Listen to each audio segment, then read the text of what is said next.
बात जब AI powered smartphones की आती है तो the Samsung Galaxy Z Fold 7 सिर्फ क्लेम नहीं करता बल्कि पूरा गेम चेंज करता है। इस फ़ोन के AI फीचर्स लिटरली हर टास्क को इजी बना देता है। सबसे पहले बात करते हैं मेरे फेवरेट फीचर की, चैट असिस्ट। तुम कुछ भी लिखो और AI उसे तुम्हारे कंटेंट के हिसाब से रीराइट कर देता है।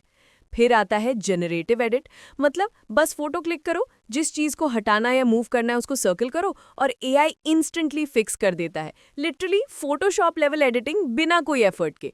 और हाँ, live translate to next level है। तुम किसी भी लैंग्वेज में बात करो और ये फीचर आपके सवालों को रियल टाइम में ट्रांसलेट कर देता है। इवन कैमरा भी स्मार्ट हो गया है गैलेक्सी एआई के साथ। वो सीन को समझता है, लाइटिंग एडजस्ट करता है और हर फोटो को परफेक्ट बना देता है।